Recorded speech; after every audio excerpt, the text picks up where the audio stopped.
In example 2, we want to find slopes of parallel and perpendicular lines.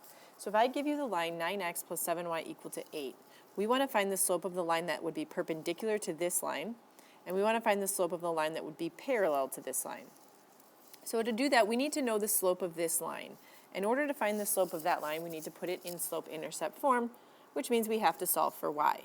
To do that, we'll start by subtracting 9x from both sides, and we get 7y equal to 8 minus 9x, and then we'll divide everything by 7.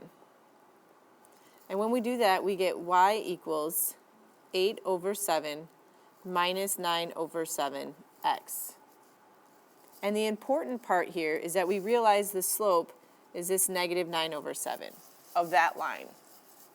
So if I come to letter A here, and I want to know the slope of the line that would be perpendicular to this slope, that means that I need to take the opposite reciprocal.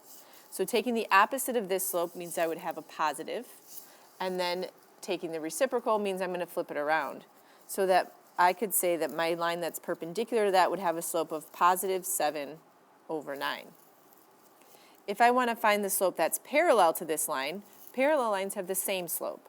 So the slope of this line is negative 9 over 7. The slope of the parallel line would be the exact same thing, which would be negative 9 over 7. Now I'd like you to do the same thing with another line. In the try this, go ahead and solve that for y first, and then decide what the slope would be for perpendicular and parallel. So you can pause it now and unpause it when you're ready to check your answer.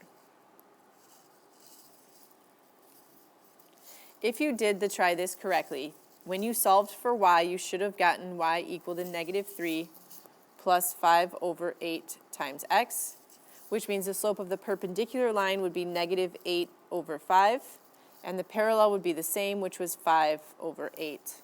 If you have questions on how to find the slope, please let me know.